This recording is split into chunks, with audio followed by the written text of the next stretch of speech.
system was designed in the early 90s with the wave of Russian immigrants, and I always like to point out that we can thank President Clinton for a very good trade by refusing to take 1.5 million Russians, but letting them all go to Israel. And out of those 1.5 million Russians, we got 750,000 scientists, and we got 750,000 gangsters. The question is that a fair trade? I believe it's a fair trade. I believe it was a very good trade and a worthwhile trade. Now, what happened is what was needed for these 750,000 scientists was they needed a place to put their brain power to work. And there were incubators were created, 24 of them. They were originally government-owned. Now they have been privatized, and a number of funds. We looked into buying an incubator and passed on it and didn't feel it was a good investment. Again, coming back to the point that I don't invest in Israel for any Zionistic reason. We felt the incubators was not an efficient use of our capital. Others feel different. But the incubators do a very important job in the ecosystem of the technology ecosystem of Israel. If you and a partner or 2 or 3 individuals come together and have an idea for a company, what you can do is you can go to an incubator and you can get a grant for $500,000. There isn't angel capital, and there aren't as many angel organizations as you have, say, here in the Boston and Route 128 or in Silicon Valley.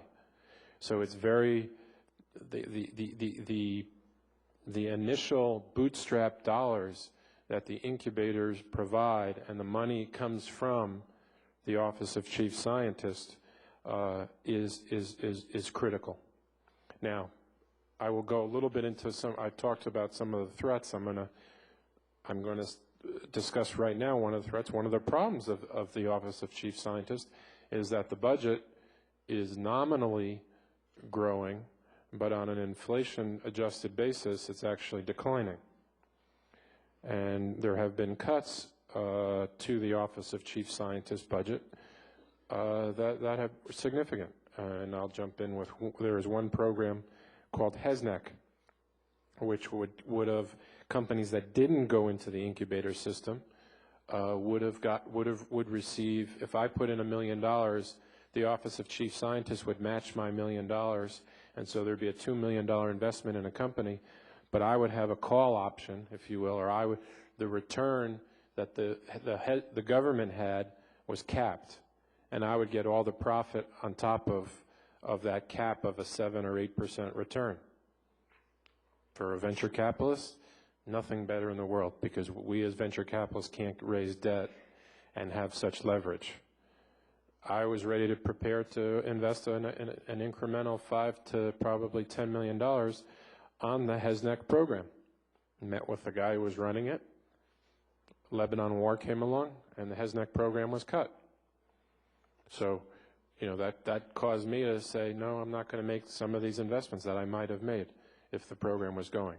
So, but back to the good of what the Office of Chief Scientist does is really the seeds of the technology ecosystem. Along with the Office of Chief Scientist, I'll mention another very important dollars that are spent in Israel. Are people familiar? How many people are familiar with the Bird Foundation? 1, 2, couple. Many people not familiar with the Bird Foundation. Bird Foundation is probably the second most important money spent, I believe, in Israel, especially for the technology ecosystem.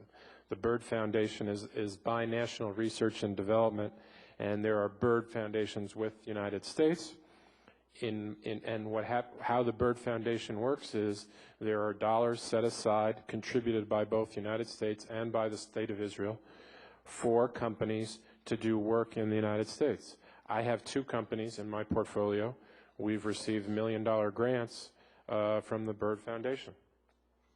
Tremendous dollars and tremendous help for startup companies.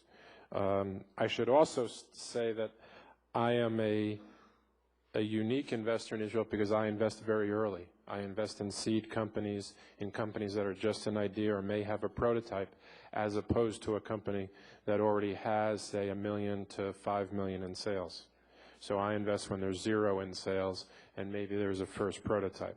So for me, the chief scientist is critical, or for 21 Ventures, the chief scientist is critical, and I could not do what I do without the Office of Chief Scientist. I couldn't do what I do without the Bird Foundation.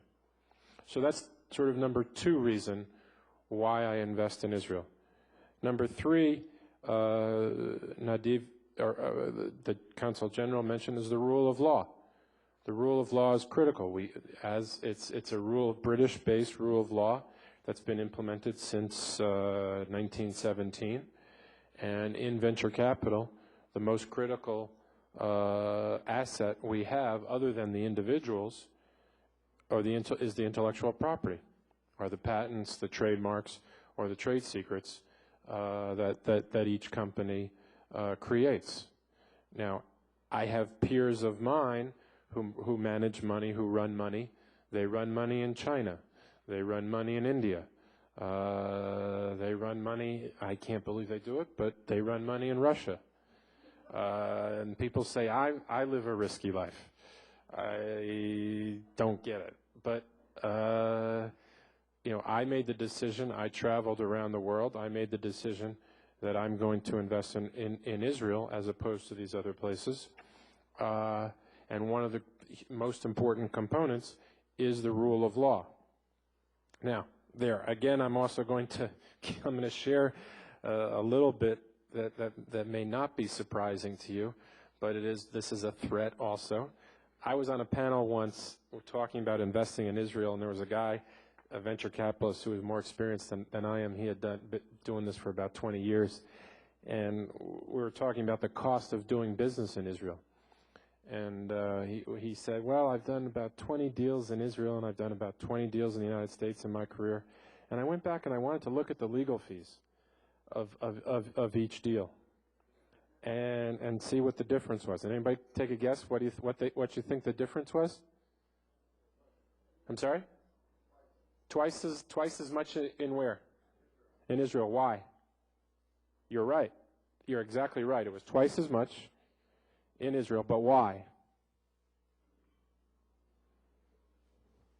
I will share with you my experience, because I've invested in 12 companies in Israel, and I know what the negotiations I've gone through, and there have been 5 or 6 companies that I've gotten to the point of ready to put money and then passed. One of the problems is the Israelis negotiate every point. They don't know when to pick their battles. And this is a cultural problem. This is a cultural issue that you know, Americans, we as Americans, need to work with Israeli business people because it's difficult. I have a peer here. David, where are you?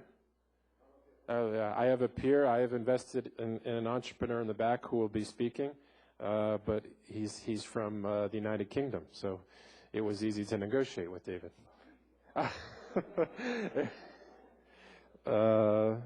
But that is a problem. But still, even after paying twice and taking twice as long to cut a deal and create a deal in Israel, it's still worth it. And the rule and the protection of the rule of law is critical. Also, Jeff, how much time do you want me to take? I want to measure my. I have how much more? 10, 15, okay, 12 minutes, okay. I'll try to move a little faster. The third reason why I invest in Israel, and this is something that's a little counterintuitive, I think, to people.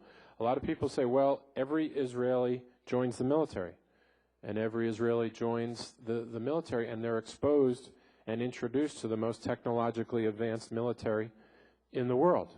And because of being introduced to the most technologically advanced military in the world, therefore, by definition, they're going to become technologists. Yeah, that may be true. I do not believe that is the value, though, of joining the military. What I believe the value of joining the military